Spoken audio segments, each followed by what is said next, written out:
Bonjour tout le monde, on se retrouve aujourd'hui pour le déballage de l'extension pour This War of Mine de board game, l'extension des Days of the Siege. Et en fait, ce que ça contient, ça a l'air à contenir quand même pas mal de choses, une couple de nouvelles miniatures bien sûr. Ça doit ressembler un peu à l'autre extension qu'on avait déjà vue ensemble sur la chaîne. C'est-à-dire que ça va être probablement une extension modulable avec plusieurs nouveaux modules ou nouveaux scénarios. Donc, on voit ici 750 nouveaux scripts. Donc, je ne sais pas s'il va y avoir un petit livre pour un nouvel endroit où on va aller fouiller. On va ouvrir ça ensemble. Donc, qu'est-ce qu'on a? Boîte classique. Nous avons le Wartime Diary 2. Donc, le petit livre avec les histoires à l'intérieur. Donc, chapitre 1. Et on a, encore une fois, tous les scénarios qu'on va aller voir lorsqu'on avance dans le jeu. Il n'y a pas de numéro de page nécessairement, donc je ne peux pas vous dire combien il y en a, mais il y a 769 événements. Par la suite, on a ici ce qui semble être les règles. Donc, l'introduction pour cette extension-là. Donc, les petites composants, les modules. Donc, on a Orphan of War, qui va être un module. On a d'autres composantes, des nouveaux lieux et tout ça. 13 nouveaux lieux qui peuvent être mélangés avec le jeu de base. Donc ça, c'est cool. On a le chien qui est un nouveau module. On a Forlorn Hope, War Campaign. Donc comment ça fonctionne la campagne. C'est indiqué là-dedans. Et c'est pas mal ça. Et on a les jetons donc qui sont inclus dans cette extension-là. On a des actes, donc l'acte 1, la maison, avec le setup et quoi faire et le scénario de l'autre côté. On a l'acte 2A, Among Friends, donc avec également plusieurs paramètres. Acte 3A, The Rich, donc toujours avec des super belles images au travers de tout ça.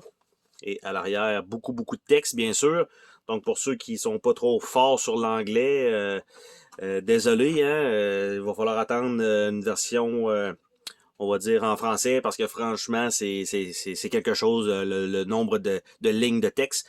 Donc, l'acte 3B, The Poor, fait que The Rich and the Poor, fait que tout dépendant, probablement, le résultat du scénario 2. L'acte 2B, Among Enemy. Donc, voilà. Par la suite, on a un carton pour les marqueurs, qui est la même chose que le derrière du livret d'instruction. Et on a aussi la feuille de référence, donc ça, c'est bien. On a une feuille de punch, donc quelques petits punchs supplémentaires. Donc, pas trop de nouveaux trucs, mais quelques-uns. Et là, juste en tenant la planche comme ça, ça se dépunch. Donc, encore une fois, la qualité des jetons, toujours bonne. Donc, toujours bien pour ça. On a un nouveau plateau. Donc, nouveau plateau qui est simple côté, qui a l'air de ça. Donc, à peu près dans son entièreté, c'est pas pire, je peux le mettre pratiquement dans l'écran au complet. Donc, on a ça avec différents endroits qu'on va pouvoir aller fouiller. On a la petite partie de scavenging ici, les cartes de lieu. Donc, ça, c'est bien. On a les figurines, quelques figurines. Donc, nous avons des soldats qui sont, ben beau dire qu'on en rajoute là, mais il y a 4 figurines de soldats exactement pareilles. Donc il n'y a rien de spécial pour ça. Donc ce sera des soldats. Il y en a 4 comme ça. Il y a ce qui est probablement un nouveau personnage. Donc une petite fillette avec son ourson. Il y a le chien. Dans l'autre extension, on avait eu un chat. Donc, dans celui-là, on a un chien. Et on a ici ce qui semble être un enfant avec un casque de guerre et un ballon. Donc, on ne sait pas trop à quoi ça va servir. Mais, il va y avoir ça d'inclus. Il y a quelques stands de différentes couleurs. Donc, pour les figurines. On a un deck de cartes pas trop gros.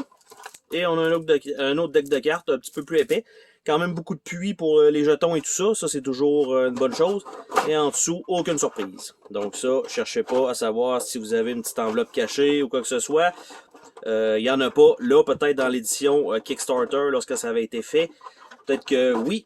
Mais là, ici, non, on n'a rien. Donc, on va regarder rapidement Les cartes ensemble, bien sûr. Donc, la série de cartes qui sont souvent par scénario. Et c'est effectivement le cas. Donc, on a les cartes pour le scénario.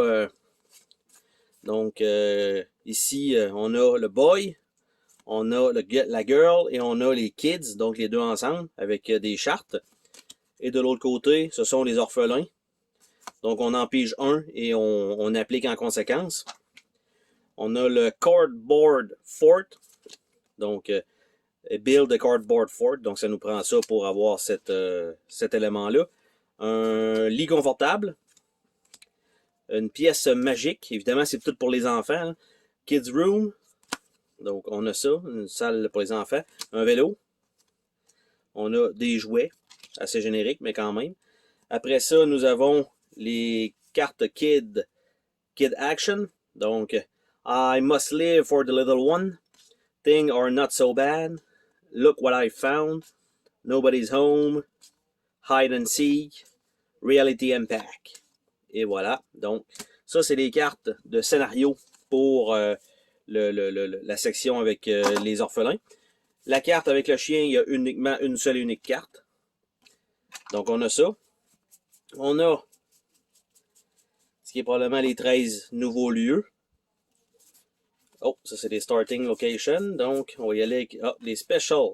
Non pas des starting. Ah, il y a des special puis il y a un starting. Donc, le starting location. Plunder Old Town. Les special locations, on a l'orphelinat. Super image. On a Pontoon Bridge, qui est à moitié défoncé. Lock-up Garage. Barricade. Le parc. Et on retourne avec l'orphelinat. Et les lieux. Donc, les cartes n'ont pas de finité. C'est comme le reste, en fait, finalement. On a la Factory. On a le Cemetery. On a le centre d'achat, le mall. Empty Pub. On a un Main Station. On a la pharmacie. On a le Rune Café. On a le Semi-Detached House. Shelled Cottage. Airport. Le port. Le Stadium. Loot Gas Station. Et on retourne avec la Factory. Nous avons par la suite, ici, ça doit être probablement un module. War Fate. Donc, il y en a quelques-unes comme ça. Donc, ça a l'air de ça ici. Donc, et voici ce que ça fait. Raise the wounds of all wounded on bandage character by one. Donc, ça, le illness, les wounds encore. Il y a aussi un genre de dé qui va nous punir. Après ça, on a la patrouille de soldats. Donc, une carte d'exploration. Nous avons ici Squad Support. Puis de l'autre côté, Mizra Squad. Après ça, on a Down Phase. Donc, Forlorn Hope. Ça doit être, je vais dire, tout ce qui sert à ça. Mais il y a une carte comme ça pour ça. On a Carl. On a Elena. On a Colonel Mirza. On a Angus. On a Angus correspondant Grazini. Puis on a correspondant Viseni. Et de l'autre côté, on a Carl. On a Elena, mais en autre rôle. Rebel Officer, War Corresponding Grazini, puis Viseni. Fait que, on a ça pour le Forlorn Hope. Donc, et l'autre deck, quant à lui, on va essayer d'ouvrir ça. Donc, nous avons une autre carte comme ça, avec Night Raid Phase, probablement une carte à mettre en supplément là-dedans. Ce qui est bien, c'est que les puits aussi peuvent contenir des sleeves, ça c'est génial. Après ça, Reluctant Tenant, acte 3B ou 3A, tout dépendant. Nous avons des résidents, donc Jadran Guerrillas. Nous avons deux cartes de Night Raid, Jadran Guerrillas et Death Dealer. Nous avons des événements de fin, donc Event Ending 3. Évidemment, je skip rapidement, c'est rien que pour dire qu'il y en a quand même. Il y en a quand même quelques-unes. Ils ont différentes couleurs, donc Event 3. Beaucoup de trucs avec là, on voit que c'est marqué Airstrike. Donc Airstrike, Bright Helm. Vous pouvez mettre sur pause à la limite. There is no more of me. Après ça, Barricade. Après ça, on a Sam.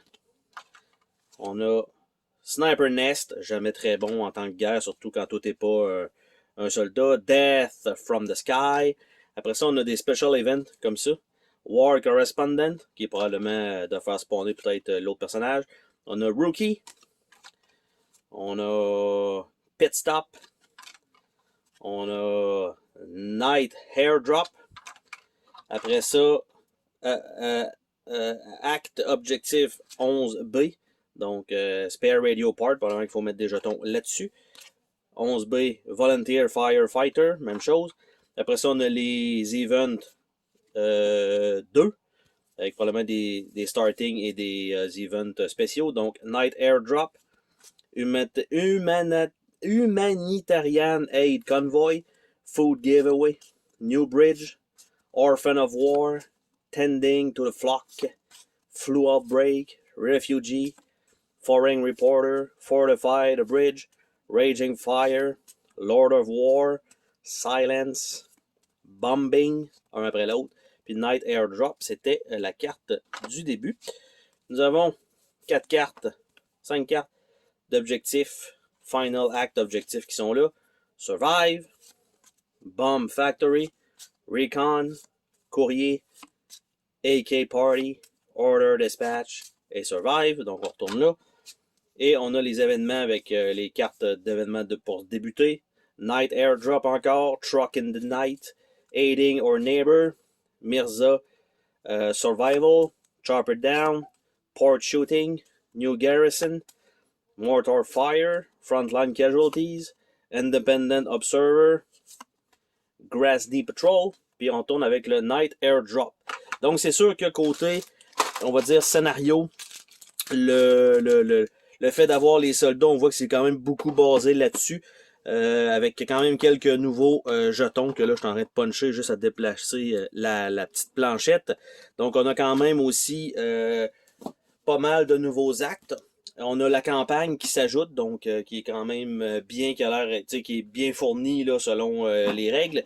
Et on a un nouveau livre de 700 quelques événements. Donc il y a de quoi faire dans le jeu. Je pense que 2 parties ne seront pas exactement pareilles. Sur ce, on se dit à la prochaine pour une autre vidéo. Salut tout le monde!